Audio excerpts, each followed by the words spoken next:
Olá, turma, boa noite aos que estão aqui presentes. Nós estamos aqui exatamente no último encontro do grupo de estudos sobre a relação entre o hermetismo e a psicologia analítica. Estamos trabalhando o livro do Manninghall, Os Ensinamentos Secretos de Todos os Tempos. Chegamos ao final, foram ao todo 16 encontros, esse é o 16º encontro, em que nós fizemos esse trabalho de ler o livro, comentar algumas partes do livro, e fazer, a partir dessa leitura, uma conexão e uma relação entre o hermetismo e a psicologia analítica.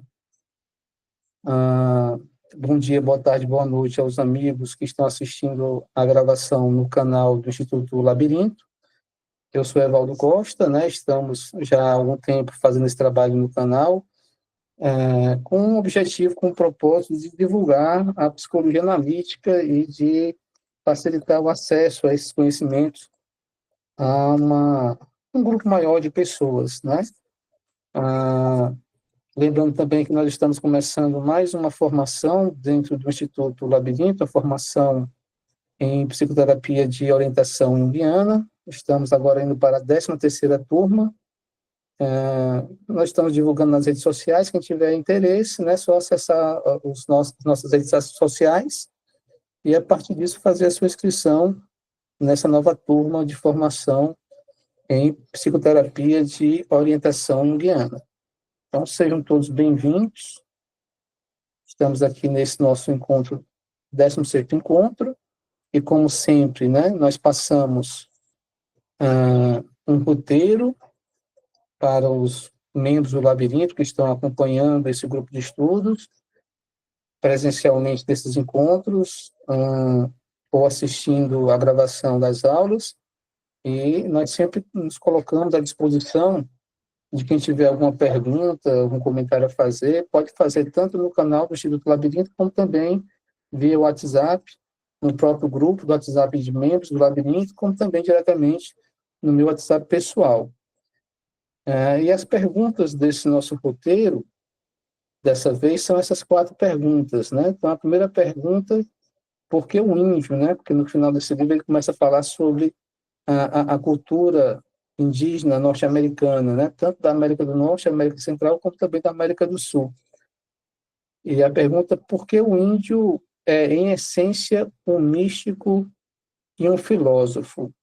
Manninghall vai desenvolvendo um pensamento em que ele vai apresentando e, culturalmente, né, o índio, ele aprendeu e ele se dedica, né, a tirar conhecimentos a partir da observação da própria natureza.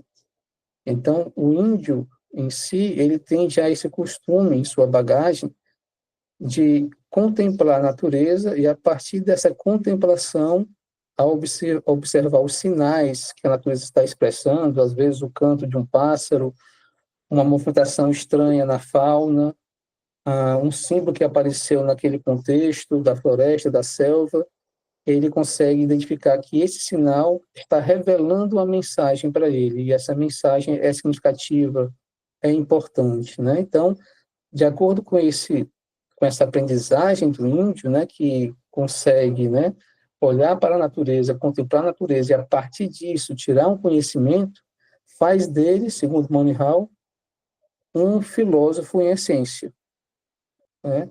E cada experiência contemplativa desse tipo é uma experiência mística para esse índio. Por quê? Porque traz um mistério.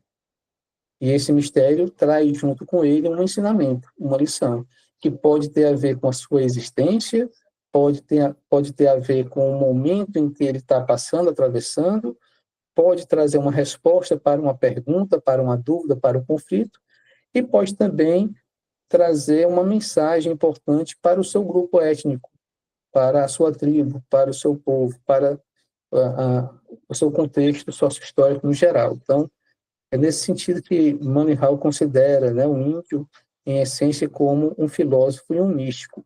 E, ao fazer isso, o próprio Manninghall nos aconselha, né, a ter uma vida mais contemplativa. E aí, já lembrando de outros encontros que nós tivemos aqui nesse grupo de estudos, nós passamos 7 atividades que são fundamentais para que o indivíduo possa avançar na sua jornada de iluminação, que consiste em uma jornada de ampliação da consciência. Quais são essas 7 atividades principais, né? A primeira atividade é a própria ação, é a atitude que o indivíduo vai ter perante a vida. Essa atitude, essa ação, ela deve ser harmônica, tanto internamente como externamente.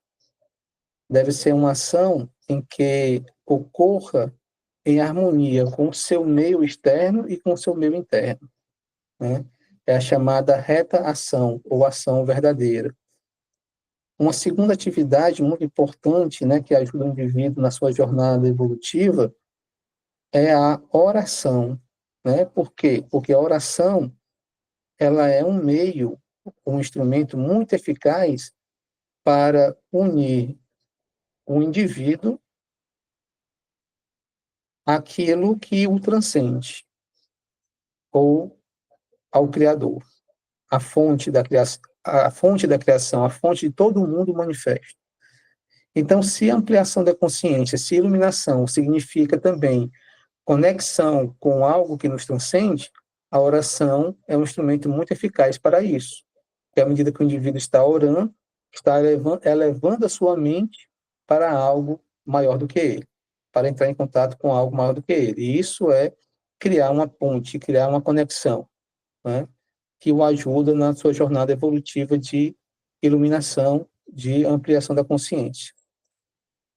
Uma outra atividade muito importante, nós já vimos também nesse grupo de estudos, é a própria meditação, né? Então, quando você tira um tempo, para um pouquinho e simplesmente deixa, né, os pensamentos passarem, você observa e permite que os pensamentos passem, você observa, sente os sentimentos, também permite que os sentimentos passem, você para, observa, sente o seu corpo físico e permite que as sensações corporais passem sem se apegar a nada disso. E quando você foca simplesmente na respiração, por exemplo, ou numa chama, numa luz acesa, ou numa imagem mental que está passando na sua mente, você observa que a sua mente vai relaxando. Isso é importante por quê? Porque essa mente que vai relaxando é a mente egóica. E nesse momento que você está fazendo a prática meditativa, é como se o seu ego estivesse adormecendo. E as preocupações do dia a dia, os afazeres do dia a dia, a carga excessiva mental que você carrega em sua mente por conta de excessos de pensamentos, excessos de sensações, excessos de sentimentos, essa carga vai diminuindo, vai diminuindo. E você vai entrando num estado de um certo silêncio. E esse silêncio gera uma serenidade que vai te ajudar também a se conectar com o todo. O todo que se manifesta dentro, o todo que se manifesta fora, e o todo que se manifesta de forma transcendente na sua existência, né? Uma vez que você entra nessa serenidade, você pode também avançar na sua jornada evolutiva de ampliação da consciência, porque você pode ter insights profundos, insights que são mensagens que vão trazer lições, ensinamentos importantes para a tua jornada, para a tua existência.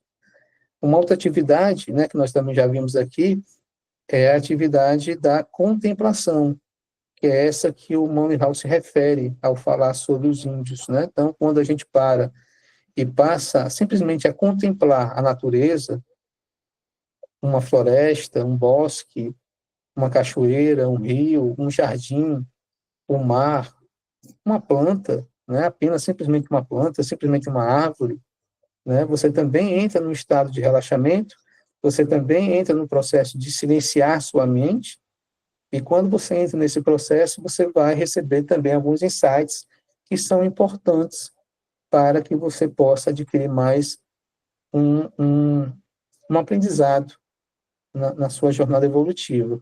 É isso que o Monty Hall se refere, né, quando ele fala que o índio é, em essência, um místico e um filósofo, porque ele é especialista na arte da contemplação, né?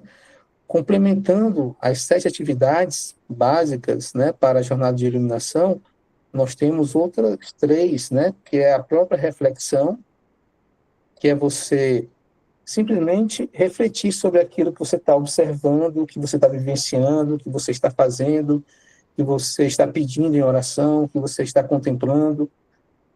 Aquele insight que você recebeu, é importante que você reflita, né? Em vez de simplesmente assimilar e seguir tal qual.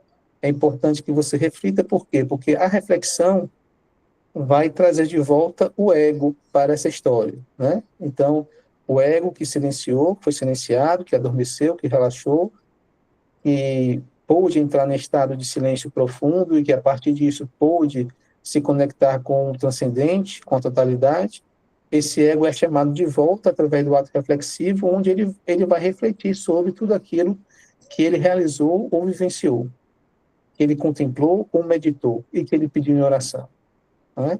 Então, a reflexão vai ser muito importante para reconectar ego e self, né, dentro de uma visão junguiana. As duas outras atividades que são importantes nesse processo evolutivo é a atividade da entrega, então você realiza a obra, você se esforça para realizar a obra, mas você entende que você não é o único responsável pela realização da obra. Existe algo que te transcende, que é responsável pela criação da obra. Então você entrega o resultado dessa obra a essa fonte divina, a essa fonte superior, que dentro da linguagem e da metáfora junguiana, essa fonte divina superior é chamada de self. E a 7ª atividade, que surge depois da entrega, é o repouso. Depois que você entrega, você silencia mais uma vez, né? E permite que o fluxo da vida guie todo o processo, porque o fluxo da vida foi estabelecido, foi gerado, né, por essa fonte superior chamada dentro da teoria junguiana de self, né, ou de si mesmo, ok? Então essa seria a resposta aí para a nossa primeira pergunta, porque o índio é em essência um místico e um filósofo, né? Porque em essência ele vive a vida dentro, né, desse estado contemplativo. Segunda questão: o que faz com que o conhecimento dos mistérios sobrevivam mesmo após a destruição dos templos, né? É uma pergunta bem interessante que a gente pode observar o desenvolvimento da resposta a essa pergunta nas páginas finais do texto do Money Hall, dos Ensinamentos Secretos, em que ele vai dizer para nós que os ensinamentos secretos, os grandes mistérios, não são transmitidos graças aos templos ou graças a um mestre, a um guru, a um grande sábio. Não. Nós precisamos dos mestres, precisamos dos gurus, dos sábios, precisamos, né? Não para que eles possam transmitir a verdade absoluta, não, mas para que eles possam nos ajudar a trilhar o caminho que vai nos levar a chegar à nossa verdade. A nossa verdade é a verdade para cada um de nós, mas que tem a ver com a verdade absoluta. Nós nunca chegaremos a entrar em contato total e direto com a verdade absoluta. Nós chegaremos sempre próximos a essa verdade absoluta através das verdades individuais, né? Que o Evaldo está vivenciando, que a Célia está vivenciando, que a Bem-vinda, o Afonso, outras pessoas estão vivenciando. E cada vez mais que a gente amplia a nossa consciência, que a gente evolui, a gente acessa parcelas maiores e mais profundas dessa verdade absoluta, porém sempre como verdades parciais, relativas, né? Então, os mestres, os gurus, os sábios, né, eles ensinam o caminho para os buscadores da verdade, né? Mas quem deve trilhar o caminho é o próprio buscador. Os sábios, os mestres, os gurus, são também buscadores. E à medida que eles buscam a verdade, eles oferece a chance para outros buscadores a seguirem diante buscando essa verdade. Tá?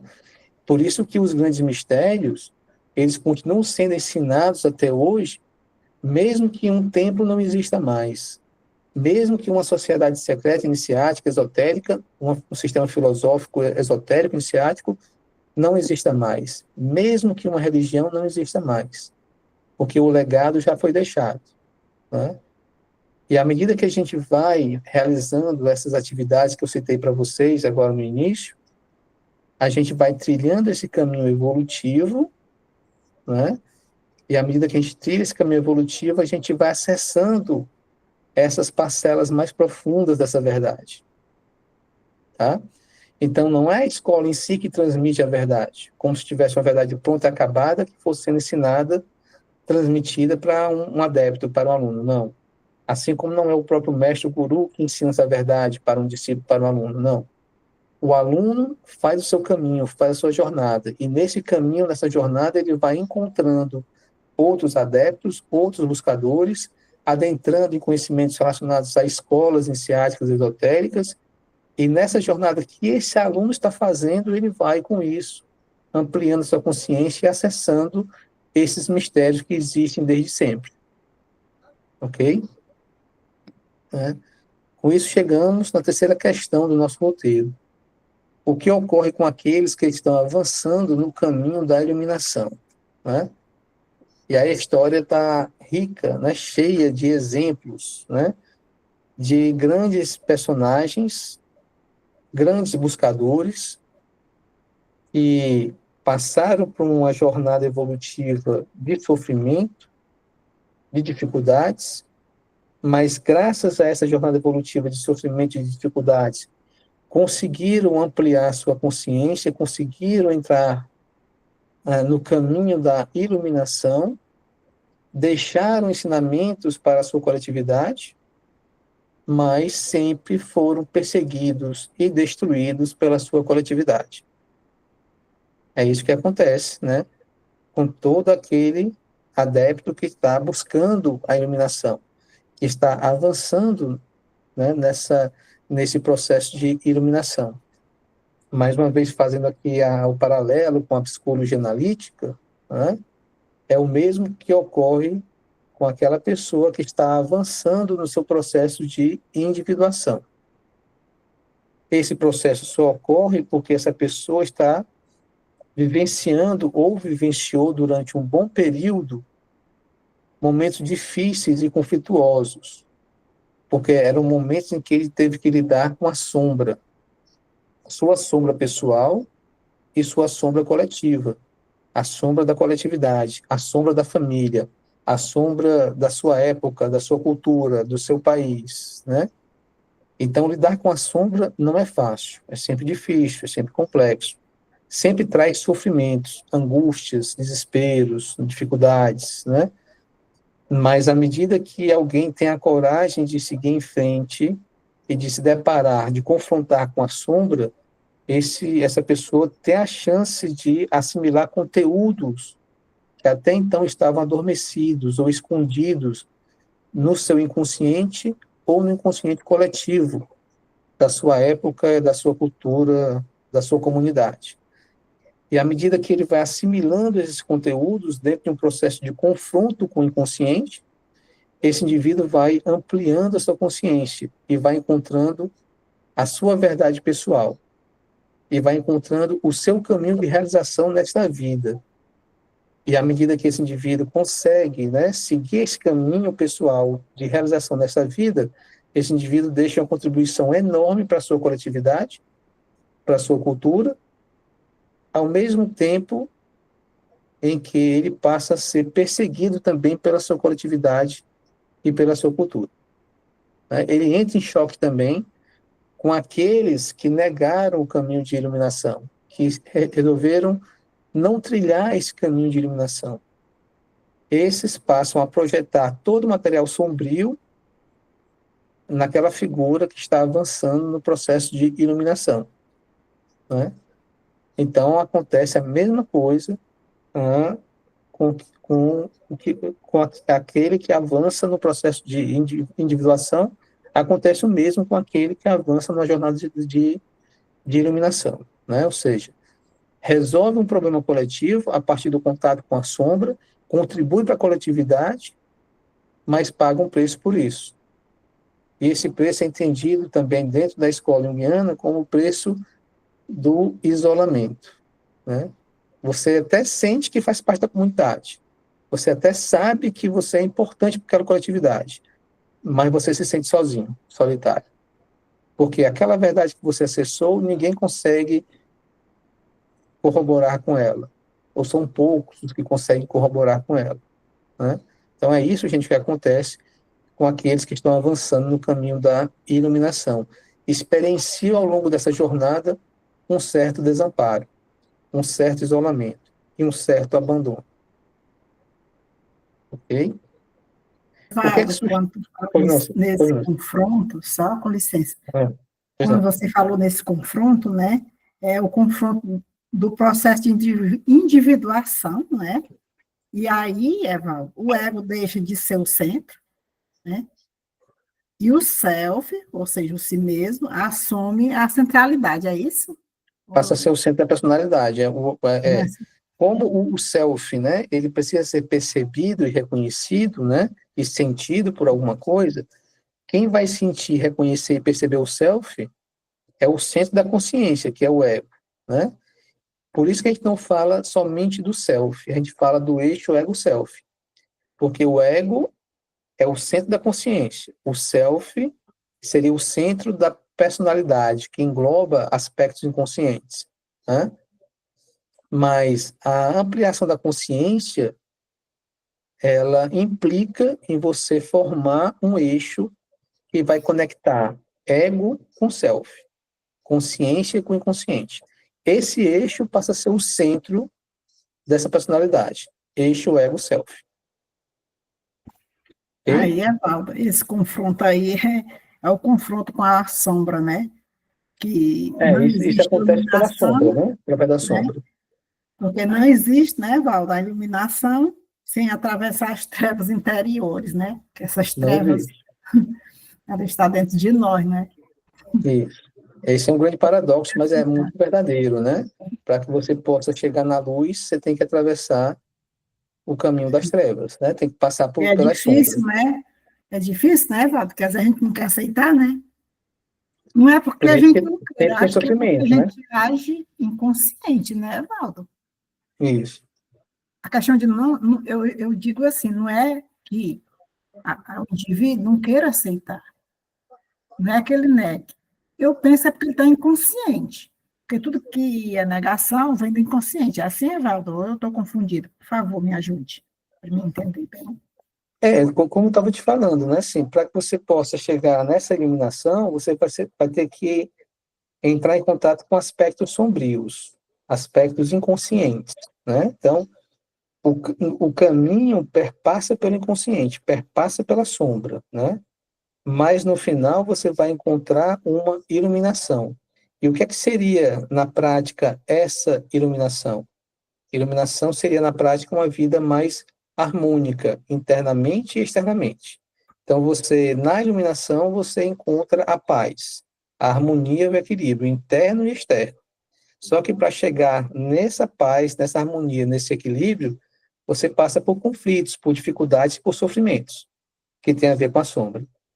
É exatamente isso. Ok? E aí, gente, chegamos na quarta questão, que como os mistérios são transmitidos, como eu falei para vocês, né? Os mistérios são transmitidos à medida que você vai avançando nessa jornada de crescimento e de ampliação da consciência. À medida que você vai avançando nessa jornada, você vai se deparando com novos mistérios, né? Que vão servir como se fossem chaves para abrir portais. E esses portais são os arcanos, que vão te conectar novamente ao Criador, né? A fonte de tudo que existe. Né? Dentro da metáfora junguiana, né? À medida que você vai se deparando com dificuldades, com obstáculos, você vai ampliando a sua consciência, e à medida que você vai ampliando a sua consciência, você vai se conectando com o self, É assim que funciona, ok? Tá avançando aqui um pouco mais. Todo esse nosso estudo que nós estamos fazendo aqui é baseado no livro Os Ensinamentos Secretos de Todos os Tempos, de Monty Hall. Nós estamos articulando com o hermetismo e com a psicologia analítica, né? E como sempre, né, eu sempre trago aqui a Tábua de Esmeralda, porque nela nós encontramos as 12 teses do hermetismo, né? Em outras palavras, nós encontramos os 12 arcanos relacionados aos ensinamentos herméticos, né? Quais são essas 12 teses? Na verdade, sem dúvidas e incertezas. Essa é a primeira tese. O que está embaixo assemelha-se ao que está em cima, e o que está em cima ao que está embaixo para realizar os prodígios do Uno. Essa é a segunda tese. E como todas as coisas emanam do Uno, da mediação do Uno, assim também todas as coisas nasceram desse Uno por adaptação. Outra tese. Mais uma outra tese. O Sol é o pai, a Lua a mãe. O vento transportou no seu ventre, e a terra é a sua ama. Tese seguinte. Ele é o pai de todas as maravilhas do mundo. É plena a sua força quando se converte em terra. Outra tese. Separa a terra do fogo e o sutil do imperfeito, docemente, com grande engenho. Mais uma tese. Sobe da terra ao céu e daí regressa à terra, e recebe as forças das coisas superiores e inferiores. Assim obterás toda a clarividência do mundo, e toda a obscuridade se afastará de ti.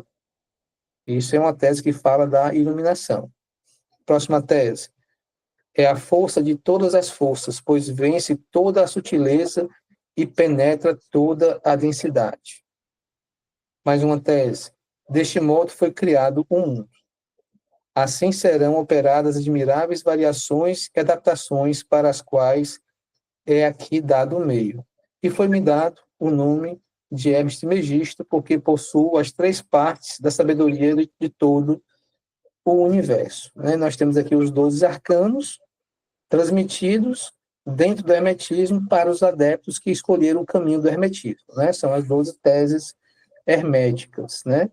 Para que o adepto do hermetismo possa decifrar melhor, né, essas 12 teses, essas 12, né,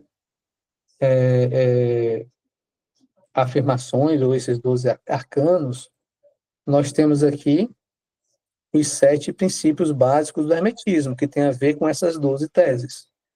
Então, à medida que você medita e reflete sobre essas 12 teses, você vai também ter a chance de vivenciar a sua vida e vai contemplar a sua vida percebendo que essas 12 teses estão presentes realmente na tua vida e que elas fazem muito sentido e que elas podem ser entendidas dentro de 7 princípios, que nós já discutimos aqui bastante em outros encontros, né? O mentalismo, princípio da correspondência, princípio da vibração, princípio da polaridade, princípio de gênero, princípio de ritmo, princípio de causa e efeito.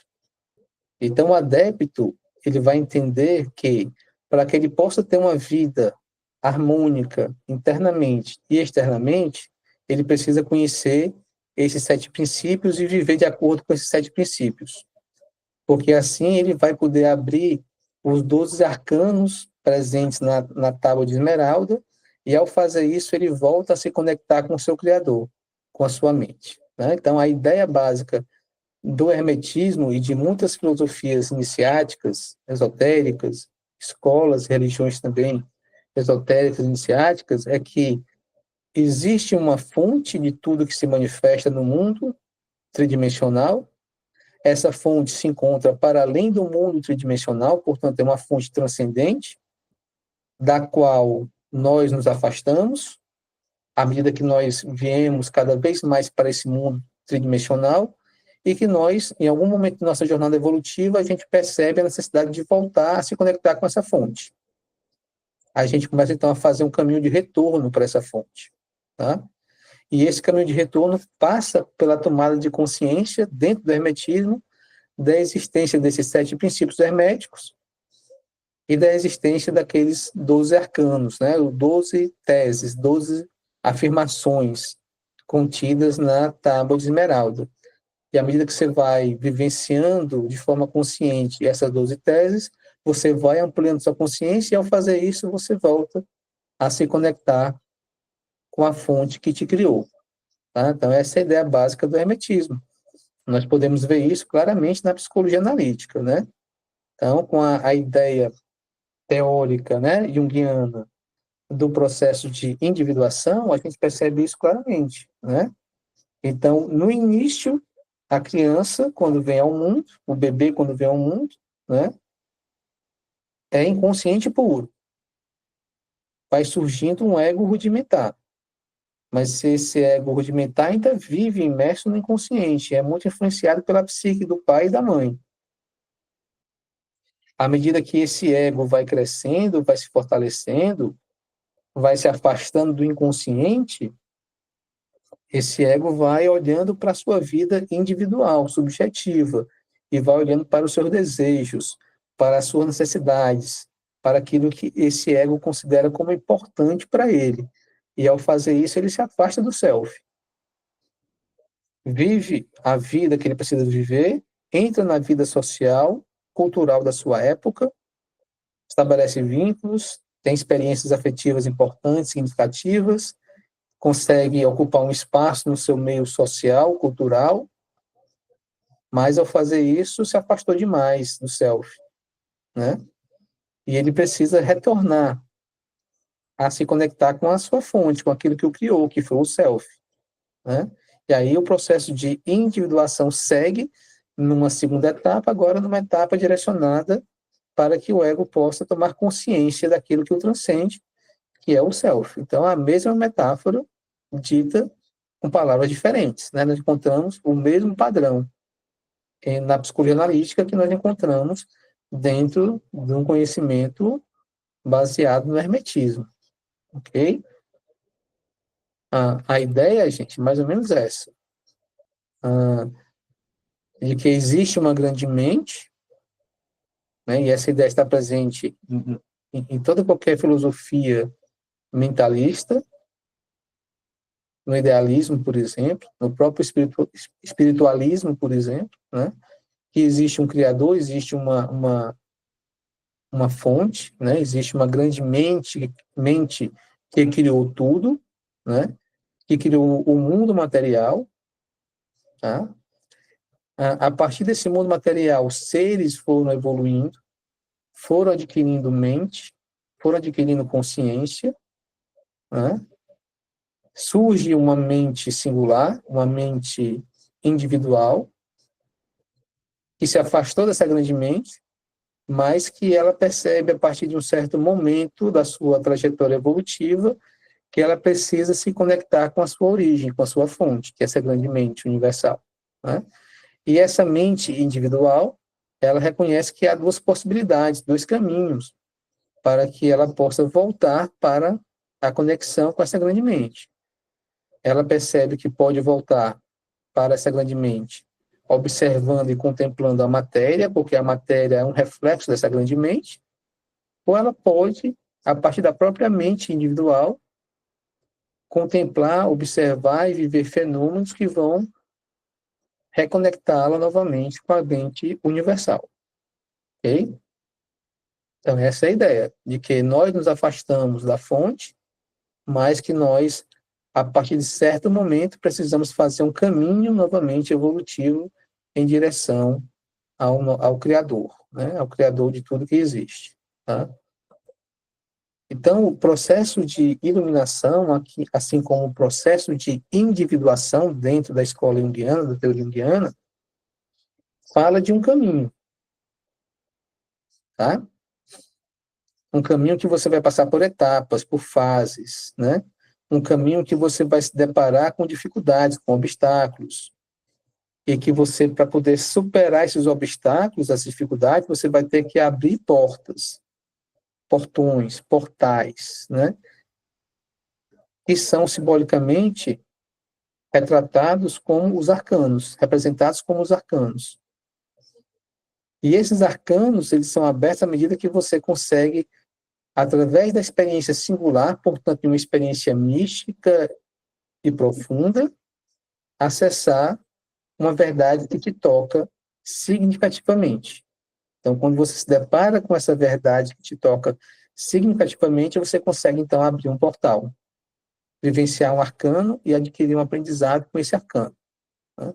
É o que acontece muito na prática da psicoterapia, quando o paciente é convidado a olhar para seus sintomas, para os seus sonhos, para a sua fala, para a sua ação, e ver tudo isso de forma simbólica, para que ele possa, então, através desse símbolo e desse simbolismo, entrar em contato com verdades profundas que são significativas para ele no seu processo evolutivo. Ok?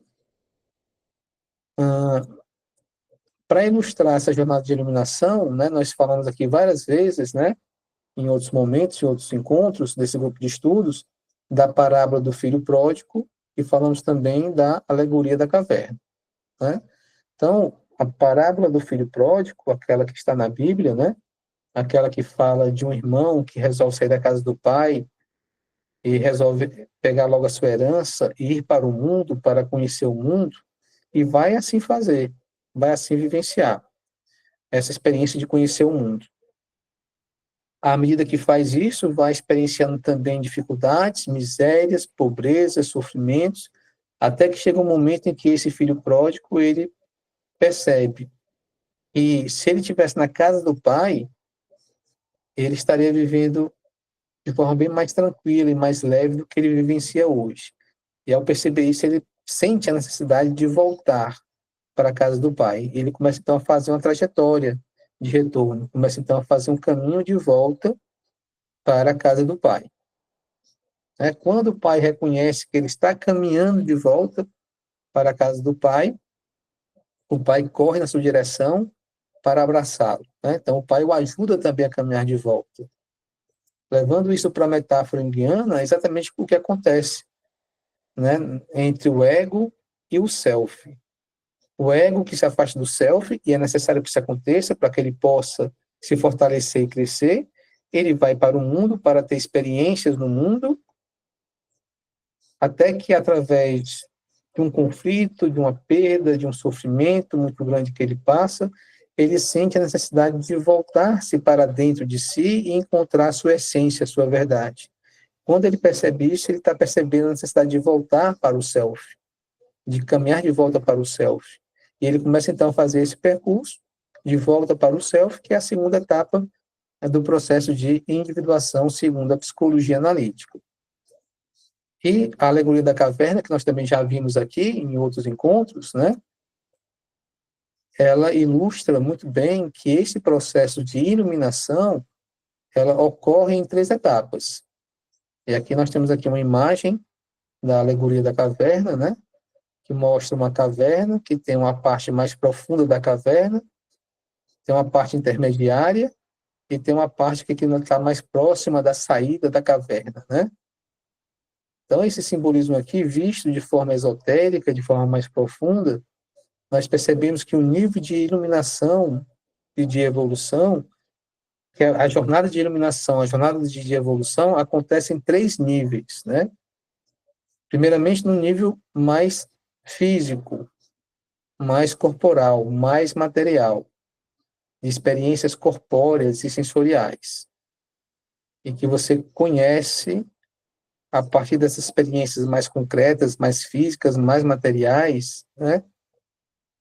E existe algo mais profundo, além das próprias experiências materiais, físicas e sensoriais. Quando você percebe isso, você entra no outro nível, que é um nível mais mental, e que você começa a refletir sobre aspectos mais abstratos da vida,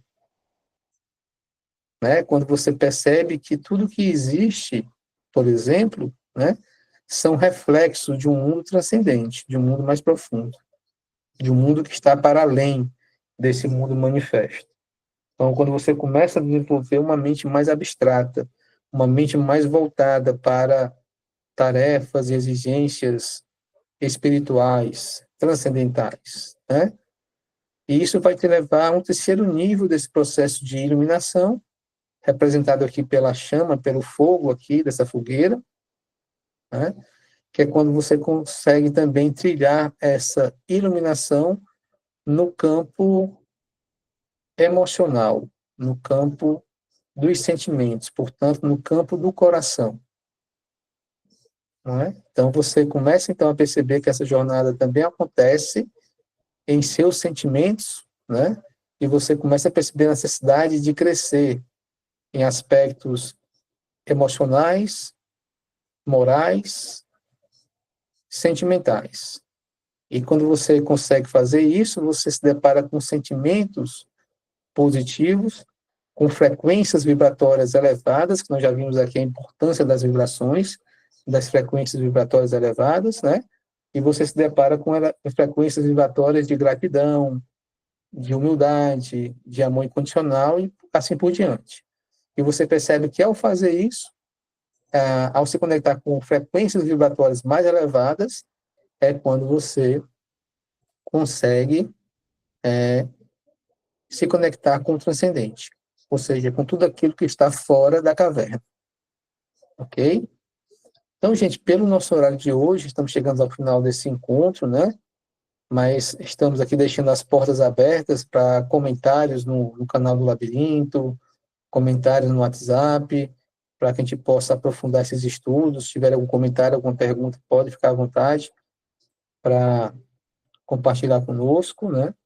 E para a gente finalizar nosso encontro de hoje, eu falei para vocês sobre arcanos e mistérios, né? Os arcanos são portas de acesso ao Pai, portanto, ao Criador, portanto, à fonte. Os mistérios são chaves que abrem estas portas, né? Então, à medida que a gente vai passando por conflito, por dificuldades, a gente vai se deparando com experiências profundas, significativas, chamadas de mistérios, que vão nos ajudar a superar aqueles obstáculos, abrindo, então, essas portas, revelando, então, através dos arcanos, aquilo que a gente precisa aprender para que a gente possa caminhar de forma mais rápida na direção da fonte, na direção do Pai. Né? Existem arcanos maiores e arcanos menores. A diferença entre eles é que os maiores, né, nos levam diretamente para o Pai. Os menores nos levam para o mundo da matéria, para que, através dessa experiência na matéria, a gente possa se conectar com o Pai. Então, essa é a diferença básica entre os arcanos maiores e os arcanos menores. Vocês podem, inclusive, colocar isso no tarô. Né? O tarô tem os arcanos maiores e menores, né, que falam sobre isso. Experiências do mundo material e experiências transcendentais. Tá? Então, a partir dos arcanos, a gente começa a compreender que o mundo transcendente é um mundo que inspira e que possibilita o surgimento da criação, e que existe um mundo manifestado, que é o próprio mundo da criação. Ok? E um exemplo disso, né? E aí fica aqui, né, a possibilidade de a gente voltar a estudar o tarô de forma simbólica, para que a gente possa, através desse estudo do tarô, a gente possa compreender melhor os arcanos maiores e menores, né? Mas fazendo aqui um pequeno resumo, né, do tarô e seus arcanos, né? O tarô é dividido em arcanos menores e maiores. Os menores, né, eles apresentam os naipes, que são as formas de manifestações da matéria no mundo manifesto. Então, nós temos ouros, espadas, copas e paus, que representam terra, ar, água e fogo, né? As manifestações da matéria no mundo material. Tá? Quando a gente olha para os arcanos menores do tarô, também a gente observa as cartas. São 14 cartas, divididas em 10 cartas de números, de 1 a 10, que normalmente representam e mostram, né? Apresentam a atitude que nós estamos tendo em relação a certo episódio de nossas vidas, ou de acordo com o jogo que você colocou no tarô, atitudes que você teve no passado, ou que você vai ter daqui para frente, no futuro, de acordo com o jogo que você está colocando no tarô. E as cartas da corte, né, o cavaleiro, o valete, a dama e o rei, representam as circunstâncias coletivas em que você está tendo, ou teve, ou vai ter aquelas atitudes de acordo com o jogo que você colocou no tarô, né? De acordo com a forma como você jogou as cartas, né? E os arcanos maiores, eles apresentam 3 aspectos muito importantes, né? Que vão nos ajudar a nos conectarmos com a fonte, com o Criador. O primeiro aspecto é o desafio a ser superado. Então, existe um desafio, à medida que você supera esse desafio, vence esse desafio, você caminha mais na direção do Criador, na direção da fonte. Os arcanos maiores também apresentam a lição a ser aprendida, o que é que você precisa aprender com aquilo, né? E apresentam também a etapa evolutiva, o estágio evolutivo, que você vai atingir quando você superar aquele desafio e quando você aprender aquela lição, né? Então, de forma bem resumida, é isso. Como o pessoal já pediu também, eu tinha colocado para vocês, eu vou fazer uma enquete posteriormente, tanto no canal do Labirinto, como também entre os membros do Labirinto, para a gente definir o nosso próximo grupo de estudos. Se nós vamos continuar estudando o hermetismo, se nós vamos estudar o simbolismo do tarô, se nós vamos estudar física quântica ou outro tema de interesse da maioria dos membros do Labirinto. Ok? Então, bem-vinda, Célia, quem está aqui presente, que tiver algum comentário, alguma pergunta, quiser fazer alguma colocação, fique à vontade.